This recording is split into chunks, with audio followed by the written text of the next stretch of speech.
ساجد ماشاءاللہ سے محرم کے مہینے میں کافی ساری مجلسیں ہو گئی اس بار، کیا سیکھا تم نے؟ میں تو کچھ ایسا سیکھا نہیں، مطلب مجھے تو ایسا لگتا ہے کہ کربلا کا جو واقعہ ہے نا نیلم، سننے اور سنانے کے لیے ہے، اور لوگ جب سنتے ہیں واقعے تو ظاہر سی بات ہے اتنا دردناک واقعہ ہوتا ہے، اور جب علماء کرام پڑھتے ہیں تو آنکھوں سے آنسو نکل آتا ہے، اور کیا کر سکتا ہوں میں اس میں؟ مطلب یہ تو بات ہو گئی نا کہ مطلب ماہ محرم صرف ایک ایسا مہینہ بنا دیا ہم لوگوں نے کہ کربلا اس میں پڑھی جائے گی اور ہم روئیں گے اور رلائیں گے اور مجلسیں برپا کریں گے، اسی میں لیکن تو ثواب ہے، اور کیا کرنا ہے؟ ثواب ہے، ڈیفینیٹلی ہے، لیکن یہ وہ واقعہ ہے نا جو ہمیں لائف لیسنز بھی دیتا ہے۔ کربلا کا واقعہ اور لیسن اس میں ہے، کس طرح کے لیسن کی بات کریں؟ چلو ایک دو کافی بتا سارے دو۔ لیسنز ہیں کربلا کے واقعے میں، اگر تم پہلا لیسن ہے تمہارے لیے نظر میں فورگیونیس کا لیسن ہے اس میں، ساتھ ہی صبر کا لیسن ہے اس میں، بریوری کا لیسن ہے اس میں، ایک ویژن رکھنے کا لیسن ہے اس میں، ظلم کے خلاف آواز اٹھانے کا لیسن ہے اس میں، قیام کا لیسن ہے اس تو میں۔ یہ سب جو لیسن ہے، جو مطلب چیزیں تم بتا رہی ہے، یہ سب صرف امام حسین علیہ السلام کے لیے تھی نا، نہ کہ وہ عوام کے لیے یا ان کے ماننے والوں کے لیے ہے۔ مسئلہ یہی آتا ہے ویورز کہ ہم یہ سوچتے ہیں کہ 1400 سال پہلے جو واقعہ کربلا میں رونما ہوا جہاں امام حسین علیہ السلام کو قتل کر دیا گیا، ہم یہ سوچتے ہیں کہ وہ 1400 سال پہلے کی بات ہے اور آج کے دور سے اس کا کوئی کنیکشن نہیں ہے، تاکہ آج کے حالات بہت ہی زیادہ الگ ہیں۔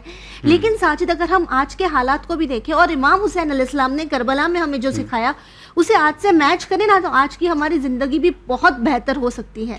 تو یعنی تمہارا سمپل طریقہ یہ کہنے کا ہے کہ کربلا کا جو واقعہ ہوا ہے اس میں زندگی کے بہت سارے درس ہیں، اسے ہمیں لیسن لینا چاہیے، اور شاید وہ آج کی زندگی میں بھی ہمیں کام آ جائے۔ صرف آج کی زندگی میں ہی نہیں بلکہ رہتی دنیا تک وہ لیسنز ہمارے لیے کام کے ہیں۔ تو پہلا لیسن کیا ہے آج بات کرنا چاہیں گے؟ بالکل میں بات کرنا چاہوں گا اس پہ۔ ہمارے پروگرام میں آج چینل ون کے اسٹوڈیو میں ہمارے ساتھ موجود ہے حجت الاسلام والمسلمین عالی جناب مولانا کمال احمد خان صاحب۔ آئیے سب سے پہلے آپ کا استقبال کرتے ہیں۔ السلام علیکم۔ وعلیکم السلام ورحمۃ اللہ وبرکاتہ۔ السلام علیکم آقا۔ وعلیکم السلام ورحمۃ اللہ۔ مولانا صاحب، جب ہم بات کرتے ہیں کربلا کی تو میں یہ سمجھتی ہوں کہ پہلا لیسن جو ہم کربلا سے سیکھتے ہیں وہ یہ ہے ویژن کا، بصیرت کا، چونکہ امام حسین علیہ السلام کا جو ویژن تھا ساجد وہ بہت ہی زیادہ کلیئر تھا، وہ بصیرت بہت ہی زیادہ کلیئر تھی۔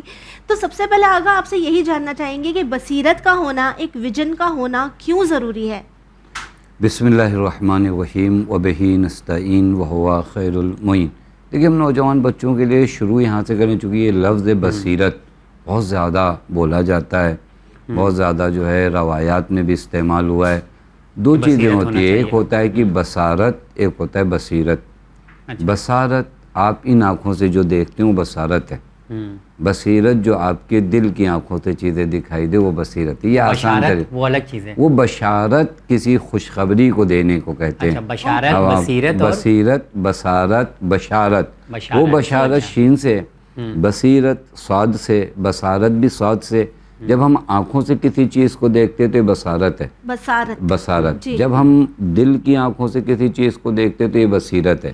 یہ ایزی ہو جاتا ہے سمجھنے کے لیے، چونکہ بصارت و بصیرت بہت بولا جاتا ہے، ہمارے پاس بصیرت ہونا چاہیے۔ بہت سے لوگ سر کی آنکھ رکھتے ہیں لیکن ان کے پاس دل کی آنکھیں نہیں ہیں۔ بالکل سر کی آنکھیں رکھنے والا، سر کی آنکھیں رکھنے والے جو ہے وہ دیواروں سے نہیں ٹکراتے، لیکن جن کے دل کی آنکھیں نہیں ہوتی نا وہ ہمیشہ ویلوز سے ٹکراتے ہیں، کیونکہ جب آپ کے دل کی آنکھیں کور ہو جائیں اور دل کی آنکھیں اندھی ہو جائیں تو آپ بشریت سے، انسانیت سے، انسانی ویلوز سے ٹکراتے ہیں۔ لہذا بصیرت کو اگر آپ غور کریں تو بعض جگہوں پہ بیان کیا گیا کہ چیز جیسی ہے، جیسی دکھ رہی ہے وہ نہیں، وہ چیز حقیقت میں جیسی ہے ویسی اگر آپ کو دکھائی دے تو آپ کے پاس بصیرت ہے۔ بالکل۔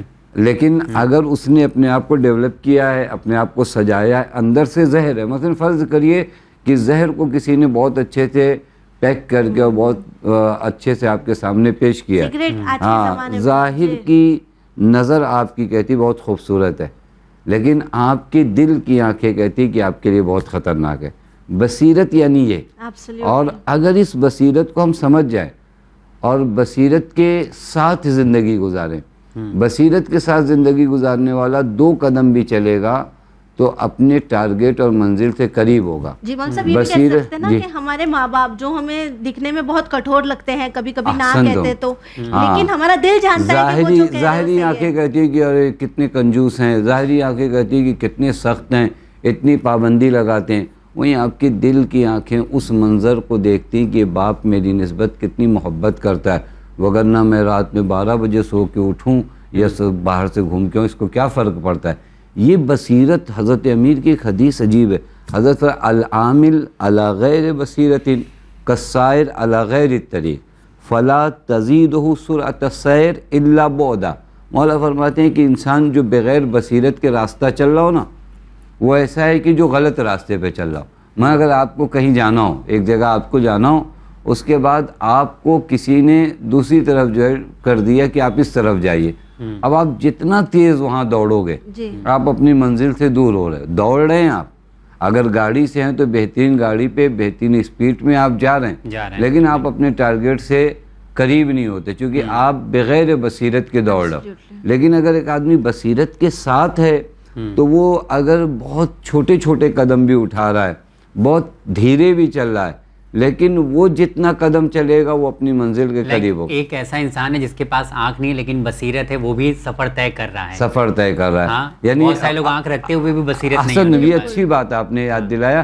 کس طرح کہا جائے کہ دنیاوی راستے پہ چلنے کے لیے یعنی روڈ طے کرنے کے لیے آنکھوں کی ضرورت ہے، زندگی کی سڑک پر آگے بڑھنے کے لیے بصیرت کی ضرورت ہے. کہ اگر ہم زندگی کے راستے پر چلنا چاہتے ہیں تو بصیرت وہ طاقت ہے، اور کربلا میں تو بصیرت اپنی انتہا پر ہے. نہیں، ایکچولی موضوع بھی ہم لوگ کا اسی سے ریلیٹڈ ہے کہ کربلا میں جو ویژن ہے یا بصیرت کی ہم لوگ بات کرتے ہیں تو الحمدللہ کربلا کا جو پیغام ہے بہت عام ہو چکا ہے. مطلب آپ دیکھیں دنیا کا شاید ہی کوئی ایسا کونا بچا ہو، میرے خیال سے بچا ہی نہیں ہے کہ جہاں پر ذکر امام حسین علیہ السلام نہ ہو. تو جب کربلا کا واقعہ پڑھا جاتا ہے نا آگا، تو ہم لوگ دیکھتے ہیں کہ علماء کرام فوکس کرتے ہیں لیکن اس طرح سے ویژن کے اوپر بات نہیں کر پاتے ہیں، بصیرت کے اوپر بات نہیں کر پاتے ہیں. تو کربلا سے اگر ہمیں درس حاصل کرنا ہے، میں خود بتا رہا ہوں تو میں کس طرح سے حاصل کروں. میں بیان تو سن رہا ہوں اور زیادہ سے زیادہ سن رہا ہوں، کثیر تعداد میں سن رہا ہوں، لوگوں کو دیکھ رہا ہوں کہ لوگ بیٹھے ہوئے ہیں ماشاءاللہ سے، دیر رات تک لوگ جاگ رہے ہیں، 8 گھنٹہ 9 گھنٹہ لوگ کر رہے ہیں، ایک کے بعد دوسری مجلس سے اٹینڈ کر رہے ہیں. لیکن ابھی تک میں خود اپنے اوپر رکھ کے بولوں تو شاید میں نے وہ حاصل نہیں کیا جو حاصل کرنا چاہیے تھا. جی چونکہ اگر آپ کربلا کے قیام کی ابتدائی دیکھیے کہ حضرت سرکار سید الشہداء مدینے سے قیام کرتے ہیں اور ایک جملہ فرماتے ہیں وَعَلَى الْإِسْلَامِ السَّلَامِ إِذْ قَدْ بُلِيَتِ الْأُمَّةُ بِرَاءٍ مِثْلَ یزید. مولا فرماتے ہیں کہ ایسے اسلام کا فاتحہ پڑھ دو جس اسلام کی باغ ڈور اس کے ہاتھ میں. آپ تھوڑی دیر کے لیے غور کریے میں کیا کیا اس نے اب تک، کیا آپ کہہ رہے ہیں کہ اب اسلام کا فاتحہ پڑھ دو. یہ شاید ظاہری آنکھیں اس چیز کو نہیں سمجھ پائیں، لیکن بصیرت اگر انسان کے وجود میں ہوگی تو معلوم ہے کہ یہ اسلام لوگوں کی بھلائی کے لیے نہیں رہا. وہ دین جس کو بھیجا ہے خدا نے، وہ دین جو آیا ہے رحمت للعالمین کے ذریعے، اس دین میں اب مروت اور رحمت نہیں رہ جائے گی. اس دین میں کٹورپن آ جائے گا، اس دین میں فحاشی آ جائے گی. یہ ہر آنکھ ابھی نہیں دیکھ رہی. بعضوں کو لگ رہا ہے ٹھیک چل رہا ہے، میں نماز پڑھ رہا ہوں، مغرب کی نماز وقت پہ ہو رہی ہے، عشاء کی نماز وقت پہ ہو رہی ہے، ظہرین و عصر کی نماز ہم پڑھ رہے ہیں، سارا کام تو ہو رہا ہے. ہمارے جو نبی نے بتایا تھا وہ سارے کام. یہ دیکھیں یہ عام آنکھیں جو ہیں وہ اس کو دیکھ رہی ہیں کہ سب کچھ ٹھیک ہے، لیکن اسی وقت سرکار سید الشہداء کی آنکھیں دیکھ رہی وَعَلَى الْإِسْلَامِ السَّلَامِ. حضرت کرے اس اسلام کا فاتحہ پڑھو، یہ اسلام چلنے والا نہیں ہے. ہم کو لگ رہا ہے کہ نہیں یہ تو ٹھیک ہے، کوئی بھی بیماری نظر نہیں آ رہی ہے، لیکن حضرت فرما رہے ہیں کہ نہیں یہ اسلام نہیں چلے گا. پھر حضرت پہ بھی نماز ہوتی تھی، وہی بتا رہے ہیں نماز بھی ہو رہا ہے، روزہ بھی ہو رہا ہے، ہم سب خوش ہیں کہ مسجد میں ویسے ہی بھیڑ ہے، مسجد میں ویسے ہی مجمع ہے. لیکن بصیرت نہیں ہے تو ہم کو پتہ نہیں کہ جس کو بیٹھالا ہے اس رسول کی مسند پر یہ اسلام کو اسلام نہیں رہنے دے گا. تمہیں ظاہراً اسلام کا لیول اور نام نظر آئے گا، لیکن اسلام کے نام پر کٹھورپن، اسلام کے نام پر حکومتیں، اسلام کے نام پر ظلم، اسلام کے نام پہ درندگی، یہ جو آج دیکھ رہے دنیا کے کونے کونوں میں کہ اسلام کے نام پہ کبھی کبھار یہ وہی چیزیں ہیں جن کی جانب حضرت فرمانے کہ وَعَلَى الْإِسْلَامِ السَّلَامِ. اس اسلام کو کہیں بند کرو. اسلام رحمتوں کا دین ہے، اسلام کرم کا دین ہے، اسلام وہ دین ہے جہاں پر اگر حضرت امیر فرمائیں کہ ایک ایسی خاتون جس کا تعلق اسلام سے نہ بھی ہو اس کے پیروں سے پازیب چھن جائے اور یہ خبر سنے کوئی مسلمان اور اس کو موت آ جائے تو مجھے علی کو تعجب نہیں ہوگا. اب آپ دیکھیں ان دو اسلاموں میں کتنا فرق ہے. پھر حضرت فرمایا الا ترون الی الحق لا یعمل بہ والی الباطل لا یتنہان. نہیں دیکھ رہے ہو کہ حق پر عمل نہیں کیا جا رہا ہے، نہیں دیکھ رہے ہو کہ یہ آنکھیں تو ان کی کھلی ہے مولا، یہ سب اندھے تھوڑی نہیں ہے. نہیں حضرت اسی بصیرت کی طرف لے جا رہے ہیں. تمہیں نہیں سمجھ میں آ رہا ہے الا وان السنۃ قد امیتت وان البدعۃ قد احیت. نہیں دیکھ رہے ہو کہ تمہارے رسول کی سنتوں کو پامال کیا جا رہا ہے، جن بدعتوں کا رسول نے خاتمہ کیا تھا ان بدعتوں کو دوبارہ زندہ کیا جا رہا ہے، نہیں دیکھ رہے ہو کہ عورتوں کو جو احترام و اکرام دیا تھا رسول اکرم نے دوبارہ انہیں ذلیل و رسوا کرنے کی کوشش کیا جا رہا ہے، نہیں دیکھ رہے ہو غلاموں کو جہاں سے رسول اکرم لے کر آئے تھے انہیں خدا کا بندہ دوبارہ وہی غلام پروری شروع ہو رہی ہے۔ یہ بصیرت سے کربلا کے قیام کی بنیاد ہے۔ اگر کربلا میں آ کر کسی کو بصیرت نظر نہیں آئے نا تو شاید اس نے ابھی تک اپنے دل کی آنکھوں سے کبھی کوئی کام ہی نہیں لیا۔ اور میں آسان کروں آپ کی خدمت میں، کربلا کے علمدار یعنی مولا ابوالفضل العباس کے فضائل جب امام معصوم بیان کرتے ہیں تو کیا کہتے ہیں معلوم ہے؟ کان امن العباس نافذ البصیرہ، یعنی کربلا میں جس کے ہاتھ میں علم ہے نا اسی کے بارے میں امام معصوم فرماتے ہیں کہ بصیرت کی معراج پر ہمارے چچا ہیں۔ یعنی آپ دیکھیے یہ علم بھی سرکار سید الشہداء نے کربلا کا علمدار اسے بنایا جو نافذ البصیرہ ہے، کیونکہ قیام بصیرت ہے تو علمدار ہر کوئی نہیں بنے گا، یعنی علمدار کی کوالٹی جو بتائی گئی تو امام معصوم فرماتے نافذ البصیرہ، یہ بصیرت کی انتہا پر ہے، اس سے زیادہ بصیرت ہے نہیں کسی کے پاس، تو علمدار کربلا اسے بس کربلا کے قیام میں ہر مقام پر آپ کو بصیرت نظر آئے گی۔ لیکن بصیرت آج نیلم دیکھا ہوگا تم نے، صرف ایک چیز ہم لوگ مطلب بہت اچھی مطلب نگاہ رکھے ہوئے آگا کربلا سے، آپ نے بتایا بہت اچھا ہے کہ خالی پراپرٹی انویسٹمنٹ کہ کل کو اس کی ویلیو بہت ہو جائے گی، بڑھ جائے گی، تو بصیرت ایک چیز میں جو لوگ رکھ رہے ہیں وہ انویسٹمنٹ میں رکھ رہے ہیں، باقی اور مجھے خود بھی میں بتا رہا ہوں اپنے آپ کو بھی شمار کر رہا ہوں۔ نہیں وہی ہمارا تھوڑا سے ہو کیا رہا ہے کہ ہماری بینائی تھوڑا کمزور، جیسے ہوتا ہے آدمی کی دور کی آنکھیں کمزور ہو جاتی ہیں، یہ سر کی آنکھیں جب دور کی کمزور ہو جاتی ہیں تو اس کے بعد اس کو محلہ خالی نظر آتا ہے، جبکہ محلہ خالی ہوتا نہیں ہے، کیونکہ آپ کی دور کی آنکھیں کمزور ہے تو آپ کہتے ہیں یہ آگے کچھ نہیں ہے، تو کوئی چشمہ پہنا دے کہتے نہیں چشمہ پہنو آگے بہت کچھ ہے، چونکہ ہماری دور کی آنکھیں کمزور ہیں تو ہم کو نظر نہیں آتا۔ اسی طرح ہماری آنکھیں کیا ہوئی ہیں، دنیا کے علاوہ اس سے دور کی آنکھیں نہیں دیکھتی، یعنی ہم کو قبر نظر نہیں آتی، ہم کو آخرت نظر نہیں آتی، تو یہاں انویسٹ کرتے ہیں چونکہ ابھی ہماری آنکھیں اتنی کام کر رہی ہیں، لیکن کوئی آئے چشمہ پہنائے کہ نہیں یہ زندگی جو 50 60 70 سال کی ہے نا اس کے بعد ایک عالم اور ہے، وہ ایک چشمہ صحیح کرواؤ تاکہ نمبر تمہارا ٹھیک لگے اور تم کو قبر بھی نظر آئے، تم کو صراط مستقیم، تمہیں پل صراط بھی نظر آئے۔ تو یہ دور کی آنکھیں کمزور ہونے کی وجہ سے آدمی کیا کر رہا ہے، انویسٹمنٹ جو دنیا میں، وغیرہ انویسٹ سے کسی نے نہیں منع کہ آپ بہترین دنیا میں اچھے انداز میں رہو۔ حضرت امیر کا ایک جملہ ہے بڑا حسین، حضرت فرماتے ہیں کہ انتعمل لدنیا، دنیا کے لیے خوب کام کرو لیکن بے قدر بقائے کفیہ، لیکن جتنا اس دنیا میں رہو اتنا ہی کام کرو، یعنی ہر چیز کو دیکھا جاتا ہے۔ آپ کہیں پہ اگر کرائے کے مکان میں جا رہے ہیں تو آپ کتنا وہاں کام کراتے ہیں، آپ کو معلوم ہے کہ 11 مہینہ ہم کو رہنا ہے جتنا ہو سکے، لیکن آپ جب اپنے گھر میں شفٹ ہوتے تو آپ کو معلوم ہے کہ زندگی بھر یہاں رہنا ہے، تو وہاں کے ایک ایک کونے کو آپ صحیح کرواتے، تو حضرت انتعمل لآخرتک، جب آخرت کے کام کے لیے کام کرو، بے قدر بقائے کفیہ، چیک کرو کہ آخرت میں کتنا رہنا ہے، جب آپ چیک کریں گے کہ آخرت میں کتنا رہنا ہے تو بعد میں پتہ چلے گا وہیں رہنا ہے، یہاں سے ہم لوگ مسافر تھے، تو یہ بصیرت ہے۔ یہ اگر آپ کروا، حتیٰ سرکار سید الشہداء، میں واقعاً بہت تیزی سے بول رہا ہوں کہ سرکار سید الشہداء نے روز عاشوراء درس بصیرت دیا ہے، روز عاشوراء جب حضرت کا پیاس کے عالم میں اس قدر پیاس آپ کے اوپر طاری تھی اور اس قدر پیاس کا غلبہ تھا کہ روایات میں کہ حضرت کو آگے سب دھواں دکھائی دے رہا تھا، جب پیاس اپنی آخری انتہا پہ ہوتی تو آدمی کو کچھ سامنے نہیں دکھائی دیتا، اس روز عاشوراء حضرت نے کہا اونٹ لایا جائے، اونٹ پر حضرت آئے، سوار ہوئے، اونٹ پر کیوں آئے؟ تاکہ آواز دور تک پہنچے، اور اگر گھوڑے پہ آتے تو بہت سے ادھر کے لشکر والے حضرت کو نہیں دیکھ پاتے، اور اونٹ ایک اعلان ہوتا ہے کہ میں جنگ کرنے نہیں آ رہا ہوں، کہ جنگ اونٹ پر بیٹھ کر نہیں کی جاتی ہے۔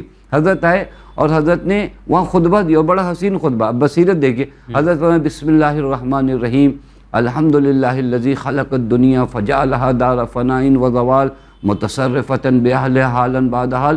یہ مولا کیا کر رہے ہیں آپ؟ انہوں نے آپ کے اکبر کو شہید کر دیا، انہوں نے آپ کے اون محمد کو شہید کر دیا، یہ شہادت کے بعد، یعنی سب کچھ آپ کا لٹ گیا، سب کچھ قربان کر دیا، لیکن اس وقت بھی حضرت ان کی آنکھوں پہ جو جہالت کا پردہ پڑا ہوا تھا اس سے ہٹا رہے. حضرت فرمائے کیوں مجھ سے لڑنے آؤ اس دنیا کے لیے؟ فرماتے ہیں اللہ کی حمد ہے جس نے اس دنیا کو خلق کیا، لیکن تمہیں پتہ نہیں ہے فجعلها دار فناء و زوال، اس دنیا کے لیے حسین کو مارنے آئے ہو، یہ دنیا ختم ہو جائے گی. کہہ رہے ہیں یہ کہا نا. اچھا یہ نیلم پہلی بار نہیں سنا، یہ میں نے پہلی بار سنا کہ اونٹ پہ خطبہ دیا. یہ سنا تھا کہ خطبہ دیا، یہ ذکر ہے. اب میں نے عرض کیا کہ حضرت نے یعنی کچھ عام لوگوں کے لیے جن کو بہکا کے بھی لایا جائے، شاید کسی کو کہہ دیا دیکھو حملہ کرنے حسین آ رہے ہیں چلو حملہ کرو، نہیں، حضرت نے سواری کا بھی انتخاب کیا بہت سسٹمیٹک، کیونکہ جنگ کا کوئی اعلان نہیں ہے. آواز دور تک پہنچے، سب حضرت کو دیکھیں. یعنی حضرت نے فرصتیں کربلا کے دشت میں ایجاد کیا کہ کوئی آنا چاہتا ہے، یعنی جتنا ہو سکتا تھا کہ کوئی ہے اتنی کوشش کیا. میں آپ کو انصاف سے بتاؤں، یہ پیاس کے عالم میں آپ کسی مقرر اور کسی خطیب سے کہیے کہ 1 گھنٹہ اور بات کرو، کہے گا بعد میں مجلس رکھنا تم. ہم اس پیاس کے عالم میں کتنا بولیں گے؟ سننے والے کہیں گے ہمیں 1 گھنٹہ ہو گیا. سرکار سید الشہداء اتنے غموں کے بعد آ کر کہہ رہے ہیں تم کیوں مجھ سے لڑنے آئے اس دنیا کے لیے؟ یہ دنیا فنا ہو جائے. ہر ممکن کوشش تھی امام حسین علیہ السلام کی طرف سے تاکہ وہ لوگوں کو یہ سمجھائے کہ وہ باطل پر ہے. اور شاید یہیں سے سمجھ میں آئے کہ جو پیغمبر نے فرمایا ان الحسین مصباح الہدی و سفینۃ النجات، کشتی کی خاصیت یہ ہوتی ہے ڈوبنے نہیں دے گی نا، وہ اپنی کوشش کرے گی، تم کو آنا ہے. وہ ایسا نہیں ہے کہ کہے نہیں اب مجمع ختم ہو گیا. کشتی میں ہم لوگ آ سکتے کیا؟ مطلب آج کے دور میں اگر کشتی ابھی میرے آج بھی یہ کشتی ہے، آج بھی روا دوا ہے، آج بھی اس کشتی میں اگر کوئی سوار نہیں ہوتا تو ہلاک ہے. بالکل ویسے ہی یہ کشتی آج یہ جو مطلب حدیث ہے وہ آج کے دور کے لیے بھی، آج کے دور کے لیے بھی. ان الحسین مصباح الہدی کا معنی سن 61 ہجری نہیں ہے، 1400 سال سے یہ کشتی چلی ہے، چلے گی، قیامت تک چلے گی. آج بھی وہی بصیرت جو آپ کے پروگرام کا موضوع تھا، آج بھی اس کشتی کے ذریعے وہی بصیرت پھیلائی جا رہی ہے، اور جس کے وجود میں بصیرت آ جائے وہ نجات پا جائے. جی بالکل. تو بس آپ سے آخر میں یہی جاننا چاہیں گے مولانا صاحب کہ جس طرح ساجد نے کہا کہ کیا آج ہم اس کشتی پر سوار ہو سکتے ہیں، تو کیا بصیرت اب ہم رکھیں تاکہ ہم بھی اس نجات کی کشتی کا حصہ بن سکیں؟ احسن، تو بہت ہی مطلب اچھا کس سوال طرح ہے. کی بصیرت رکھنا ہے؟ دیکھیے سب سے پہلی بات بصیرت کی دولت کے لیے معلوم ہے. میں ایک چیز کہوں شاید ہمارے ناظرین کو یاد رہے، خود ایماندار ہو جاؤ پوری دنیا صحیح دکھائی دے گی. یعنی اپنے آپ میں جو بصیرت، چونکہ دل کی آنکھیں ہیں نا، یہ دل کی آنکھیں خدا دے گا. خود سچے بنو، ہر چیز سچ دکھائی دے گی. یہ خدا کی رحمت ہوتی ہے. خدا کیا کرتا ہے، جب آپ صداقت کے ساتھ کام کرو گے نا تو خدا آپ کو جہاں کنفیوژن آتا ہے، جہاں پہ لوگ نہیں سمجھ پاتے حق کہاں ہے باطل کہاں ہے، یہ میں اپنی جانب سے نہیں کروں. خود قرآن کریم ایک مقام پر بڑے حسین انداز میں کہہ رہا ہے یا ایھا الذین آمنوا، اے صاحبان ایمان، ان تتقوا اللہ، اگر تم ایمانداری سے، اپنا ترجمہ کرے، اگر تم تقوی الہی اختیار، یعنی اگر ایمانداری سے رہے نا تو یجعل لکم فرقانا، تو اللہ تمہارے لیے فرقان قرار دے گا. یعنی کیا؟ یعنی اللہ تمہاری دل کی آنکھوں کو کھول دے گا. پھر تمہیں کنفیوژن نہیں رہ جائے گا کہ حق کیا ہے باطل کیا. لیکن تم خود ایماندار بنو. یعنی ایماندار بننے کے بعد بصیرت آتی ہے. دوسرا بصیرت کہاں سے ملتی ہے؟ قرآن و اہل بیت سے. ان سے اگر ہمارا دامن، یہ دو ذریعہ، یہی تو پیغمبر نے انی تارک فیکم الثقلین، پیغمبر یہ کیوں دے کے جا رہے؟ کیونکہ پیغمبر کو معلوم ہے کہ اندھیرے ہوں گے. بالکل جی. دل کی آنکھوں کو روشن ہونا ضروری ہے. پیغمبر نے ان تمسکتم بہما، اگر تم ان سے جڑے رہے تو پھر کبھی گمراہ نہیں ہوگے. یعنی اپنے ہاتھوں کو مضبوطی کے ساتھ ان دو کے دامن سے ملائے رہو، یہ بصیرت ہے. یہ ان کے ساتھ چلو گے نہ تم ماں کا حق پامال کرو گے. آج جو سب کچھ ہو رہا ہے کیونکہ ہمارا ناطہ اہل بیت و قرآن سے چھوٹ رہا ہے، تو کبھی بہن کا حق پامال ہوتا ہے، کبھی باپ کا حق پامال ہوتا ہے، کبھی ماں کا حق پامال ہوتا ہے. ان سے رہو، کسی کا حق پامال نہیں ہوگا چونکہ تمہارے دل کی آنکھیں. بس اگر بصیرت حاصل کرنے کے لیے آپ کے سوال کے حساب سے چلے جائے، خود ایماندار ہو جائیں، تقوی اختیار کریں، اللہ آنکھ دے دے گا. بالکل ایبسلیوٹ. اہل بیت و قرآن کے قریب آ جائیں، اللہ وہ بصیرت آپ کو عطا کرے گا. یعنی دوسروں پہ انگلی اٹھانے سے پہلے اپنے آپ کو کریکٹ کریں تو آپ زندگی میں کامیاب. یہ بہت اہم ہے کہ خود میں، یہی سب نشانیاں بھی ہوں گی بصارت کی، یہی سب نشانیاں. پھر جب بصیرت آ جاتی ہے تو زندگی میں اندھیرے نہیں ہوتے. جب اندھیرے نہیں ہوتے تو پھر حق نہیں پامال ہوتے. جب حق نہیں پامال ہوتے تو یہی دنیا آپ کی جنت بنتی. جی ایبسلیوٹلی. تو ساجد یہ تو بات واضح ہو گئی کہ آج کے دور میں اگر ہم چاہتے ہیں کہ دنیا اور آخرت میں کامیاب ہونا تو بصیرت کا ہونا بہت ضروری ہے. اور میرے خیال سے وقت بہت صحیح ہے کہ جس طرح کے حالات بن رہے ہیں، دیکھ رہے ہیں کہ سیکنڈوں میں کچھ بھی ہو جاتا ہے. تو وقت سے پہلے ہی جیسا کہ ہم لوگ کی بات میں بھی گفتگو ہو رہی تھی کہ جن کے پاس آنکھ نہیں ہوتے بصیرت ان کے پاس بھی ہوتی ہے, جن کے پاس آنکھ نہیں ہوتی ان کے پاس بھی بصیرت ہوتی ہے. لیکن ہم کیا, ہم تو آنکھ رکھتے ہوئے اگر ہمارے پاس بصیرت نہ ہو.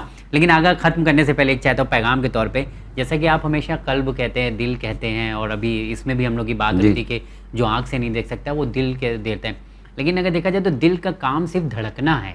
میں چاہتا ہوں اسی کے پیغام سے آپ ختم کریں, کیونکہ دین اسلام پہ قلب کے اوپر بہت فوکس کیا گیا ہے, اور سائنس بولتی ہے کہ دل کا کام جو ہے نا صرف پمپنگ ہے, وہ بلڈ پریشر کے لیے یوز کیا گیا ہے. تو یہاں پہ پروگرام کو ختم کریں کہ دین میں اتنا دل کے اوپر کیوں فوکس کیا. اگر آپ دیکھیں خود ہمارے جو جسم کا دل ہے نا, ہارٹ, اس کا کردار آپ کو شاید لگتا ہے دھڑکنا ہے, لیکن اگر آپ ایک ڈاکٹر سے پوچھیں تو شاید بتائے گا کہ دل کا کام پورے بدن کے حصے میں زندگی پہنچانا ہے. ہم اسی کا نام دھڑکنا کہتے ہیں. یعنی آپ کی آنکھوں میں جو حیات ہے دل پہنچا رہا ہے, آپ کے ہاتھوں میں جو حیات ہے وہ دل پہنچا رہا ہے. یعنی حیات پہنچانے کا کام دل کا ہے. دل کو مرکزیت حاصل ہے کہ جو حیات تقسیم کرتا ہے. تو اسی وجہ سے دین اسلام میں کہا جاتا ہے یہ دل نورانی ہو جائے.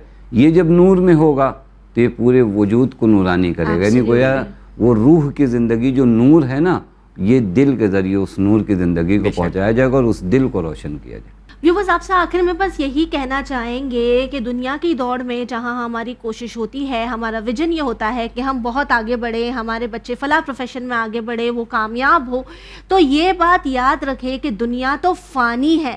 اصل بصیرت یہ ہونی چاہیے کہ دنیا کی کامیابی کے ساتھ ساتھ آپ آخرت میں بھی کامیاب ہو سکے. اور اگر آپ یہ بصیرت رکھ لیں گے اور آپ میں کلیئرٹی آ جائے گی تو انشاءاللہ آپ بھی کامیاب ضرور ہوں گے. اسی امید کے ساتھ ہمیں دیجیے اجازت. پر بنے رہیے چینل ون کے ساتھ پیغام انسانیت. شکریہ.